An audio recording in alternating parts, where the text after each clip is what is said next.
గీతా జయంతి.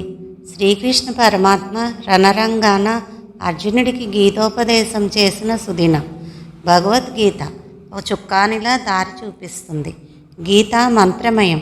ప్రతి శ్లోకం ఒక మహామంత్రం, సమస్త ఉపనిషత్తుల సారం. నిత్య జీవితంలో మనకి ఎదురయ్యే ప్రతి ప్రశ్నకి, సమస్యకి భగవద్గీతలో సమాధానాలు దొరుకుతాయి. కేవలం కైవల్య ప్రాప్తికి మాత్రమే భగవద్గీత అనుకుంటే పొరపాటు. అనుక్షణం మన ఆలోచనని, ఆచరణని ప్రభావితం చేయగల ఒక మహత్తర సాధనం భగవద్గీత. గీతాసారాన్ని మనసును నింపుకోగలిగితే జీవితంలో సంతోషాన్ని నింపుకోవడం ఎలాగో తెలిసిపోతుంది. మార్గశీర్షం ఒక విలక్షణమైన మాసం. మార్గశీర్షం అంటే మార్గాలలో శిఖరమైనది, శ్రేష్టమైంది, ఉపయోగకరమైందని అర్థం. అది ఏ మార్గం అంటే భగవంతుని పొందు భక్తి మార్గం. శీర్షప్రాయమైన ఈ మార్గం మిగిలిన మార్గాలన్నిటికన్నా ప్రధానమైనది. శ్రీ మహావిష్ణువుకి ప్రీతికరమైన మాసం మార్గశిరం. బృహత్ సామ తదా సామ్నాం గాయత్రీ ఛందసామహం మాసానాం మార్గశీర్ష ఋతూనాం కుసుమాకరం అనే శ్లోకంలో మార్గశీర్షాన్ని నేనే, 6 ఋతువులలో పుష్పసౌరభం నేనే, సామవేదానికి చెందిన గానాలలో బృహత్సామ్నాన్ని నేనే, దస్సులలో గాయత్రీ చందాన్ని, శోభ అధికంగా ఉండే వసంతకాలాన్ని నేను అని భగవద్గీతలోని విభూతి యోగంలో 10వ అధ్యాయంలోని 35వ శ్లోకంలో సాక్షాత్తు శ్రీకృష్ణ పరమాత్ముడే మార్గశిరం అంటే నేనని చెప్పుకున్న మాసం ఇది. మార్గశిర శుద్ధ ఏకాదశిన జరుపుకునే గీతా జయంతి పర్వదినాన ప్రతి ఒక్కరూ ఒక్క భగవద్గీత శ్లోకమైనా చదివి తీరాలి అంటారు. భగవద్గీత మొత్తం చదవలేని వారి కోసం సప్తశ్లోకి గీత అయినా నిత్యం ఒకసారి పఠిస్తే చాలు, సమస్త కోరికలు తీరుతాయని ప్రతీతి. భగవద్గీత నుండి ఈ క్రమంలో ఈ 7 శ్లోకాలను గీతా ప్రెస్ గోరఖ్పూర్ వారు స్తోత్ర రత్నావళి అనే స్తోత్రాల సంకలనంలో ప్రచురించారు. ఇది క్లుప్తంగా భగవద్గీతలోని 700 శ్లోకాలలో ఉన్న బోధనలను అందిస్తుంది. ఈ సప్తశ్లోకి గీతాన్ని కాశ్మీరీ పండితులు 100 సంవత్సరాలుగా రోజువారీ ప్రార్థనగా పఠిస్తారు. సప్తశ్లోకి గీత. 1వ శ్లోకం భగవద్గీతలోని 8వ అధ్యాయము 9వ శ్లోకం. కవిం పురాణామనుశాసితారాం అనోరణీయాం సమనుస్మరేద్యః సర్వస్య దాతారమచింత్య రూపం ఆదిత్యవర్ణం తమసా పరస్తాత్. సర్వజ్ఞుడను, సనాతుడను, అందరినీ శాసించువాడును, అణువు కంటేను సూక్ష్మమైన వాడును, అందరినీ పోషించువాడును, అచింత్య రూపుడను, సూర్యుని వలె నిత్యచేతన ప్రకాశ రూపుడను, అజ్ఞానాంధకారమున పారద్రోలువాడును అయిన సచ్చిదానంద ఘన పరమేశ్వరుని స్మరించువాడుగు. 2వ శ్లోకం భగవద్గీతలోని 8వ అధ్యాయం 13వ శ్లోకం. ఓం ఇత్యేకాక్షరం బ్రహ్మ వ్యాహరన్ మామానుస్మరన్ యః ప్రయాతి త్యజన్ దేహం సయాతి పరమాం గతిం. అక్షర బ్రహ్మస్వరూపమైన ఓంకారమును ఉచ్చరించుచు ఆ ఓంకారమునకు అర్ధస్వరూపుడను నిర్గుణ బ్రహ్మను అయిన నన్ను చింతించుచు దేహత్యాగమునర్చువాడు పరమగతిని, మోక్షమును పొందను. 3వ శ్లోకం భగవద్గీతలోని 11వ అధ్యాయం 36వ శ్లోకం.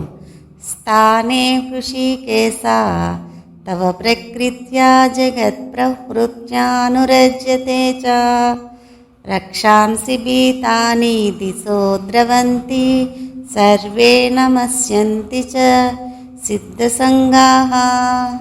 ఓ అంతర్యామి కేశవ, నీ నామ గుణ ప్రభావములను కీర్తించుచు జగత్తు హర్షాతిరేకముతో అనురాగముతో ఉప్పొంగిపోవుచున్నది. ఇది సముచితము. భయగ్రస్తులైన రాక్షసులు నలుదిక్కులకు పారిపోవుచున్నారు. సిద్ధగణముల వారెల్లరును ప్రణమిల్లుచున్నారు. 4వ శ్లోకం భగవద్గీతలోని 13వ అధ్యాయము 14వ శ్లోకము. సర్వతః పాణిపాదం తత్ సర్వతోక్షిశిరోముఖం సర్వతః శృతిమల్లోకే సర్వమావృత్య తిష్టతి.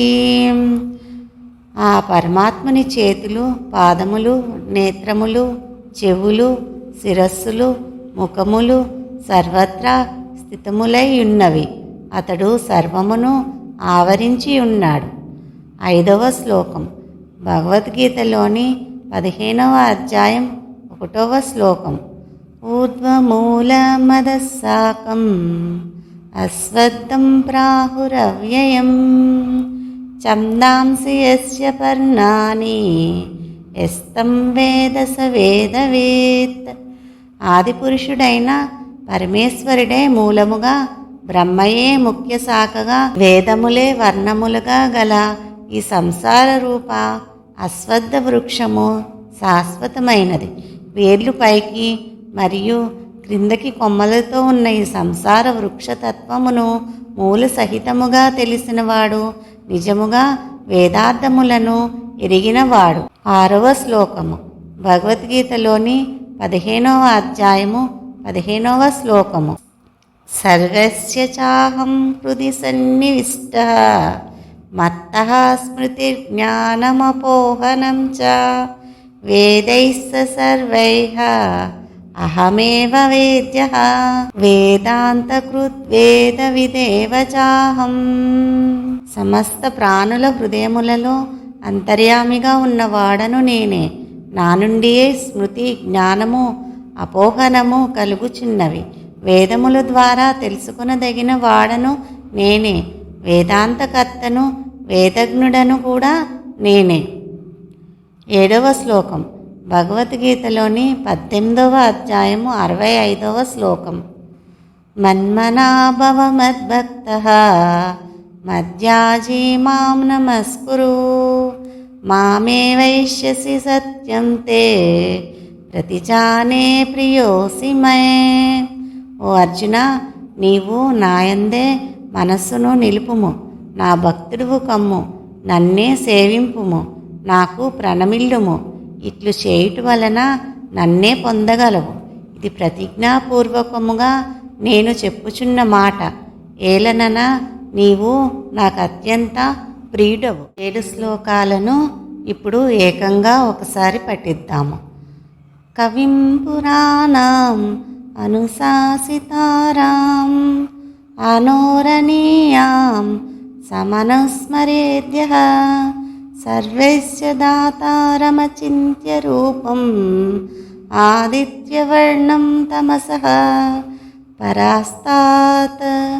ఓమిత్యేకాక్షరం బ్రహ్మ వ్యాహరన్ మామానుస్మరన్ యః ప్రయాతి త్యజన్ దేహం స యాతి పరమాం గతిం. స్థానే హృషీకేశ తవ ప్రకృత్యా జగత్ప్రకృత్యానురజ్యతే చ రక్షాంసి భీతాని దిశో ద్రవంతి సర్వే నమస్యంతి చ సిద్ధసంగాః. సర్వతః పాణిపాదం తత్ సర్వతోక్షిశిరోముఖం సర్వతః శృతిమల్లోకే సర్వమావృత్య తిష్టతి. ఊర్ధ్వమూలమదస్సాకం అశ్వత్థం ప్రాహురవ్యయం ఛందాంసి యస్య పర్ణాని యస్తం వేద స వేదవేత్. సర్వైశ్చ చాహం హృది సన్నివిష్టః మత్తః స్మృతిర్జ్ఞానమపోహనం చ వేదైః సర్వైః అహమేవ వేద్యః వేదాంతకృద్వేద విదేవ చాహం. మన్మనా భవ మద్భక్తః మద్యాజీ మాం నమస్కురు మామే వైష్యసి సత్యం తే प्रतिजाने प्रियोऽसि मे। ఓం శాంతి శాంతి శాంతి.